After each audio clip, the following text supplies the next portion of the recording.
جائیں گی اور بعد میں جو ہے والدین کی مانگ. السلام علیکم فیض بھائی، میرا نام سید ظفر ہے. میرا سوال ہے کہ میں نے ایک طلاق ایسی دیکھی کہ لڑکی کی شادی ہوئی اور کچھ بیماری کی وجہ سے لڑکی کے ان کا جو ہے تو ہم بستری کا اکثر پرابلم ہونے لگا. کچھ سر کی بیماری تھی شاید سے، کچھ وہ پرابلم کی وجہ سے وہ ساتھ نہیں دے سکتی تھی اور ان کا طلاق ہو گیا. تو کیا وہ مرد پر گناہ لازم ہوگا جس نے اسے طلاق دیا؟ میں نے ایک سوال کیا کہ ایک ایسا طلاق کا معاملہ ہوا کہ جس میں میاں اور بیوی جو رشتہ قائم کرتے، نکاح کے بعد وہ رشتہ قائم نہیں ہو سکا، جس بنیاد میں شوہر نے طلاق دے دی چونکہ وہ اس کے لیے نہیں تھا.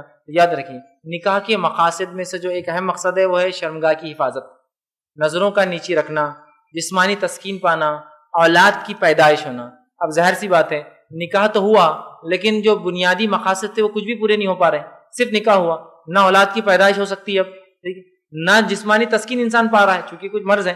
اگر یہ لا علاج مرض تھا جس کا علاج نہیں ہو پا رہا تھا اور وہ انسان مجبور تھا اور اس مجبوری کے تحت ظاہر سی بات ہے اس لڑکی کے ساتھ وہ نہیں رہ سکتا تھا، تو اگر وہ چاہے اسے طلاق بالکل دے سکتا تھا. اور اگر اس نے طلاق دی تو اس کے بعد شرعی عذر تھا، اس کے بعد شرعی عذر تھا اور اس نے بہرحال کوئی غلط کام یا کوئی حرام کام اس معاملے میں نہیں کیا، لیکن شرعی عذر کے بنیاد پہ. صرف یہ نہیں کہ کبھی ایک آدھ بار کچھ ہوا اور اس نے اس بنیاد پہ ہوا کھڑی کر دی کہ بچی ایسا ہے مسئلہ ہے اور اس طرح سے. لیکن اگر کوئی شرعی بنیاد تھی اور واقع میں یہ چیز نہیں ہو رہی تھی تو اگر اس نے طلاق دیا تو انشاءاللہ عزیز اس پر کوئی گناہ نہیں، اس لیے کہ اس میں شادی کے مقاصد فوت ہو جا رہے تھے، تو طلاق دینے میں انشاءاللہ عزیز کوئی حرج نہیں.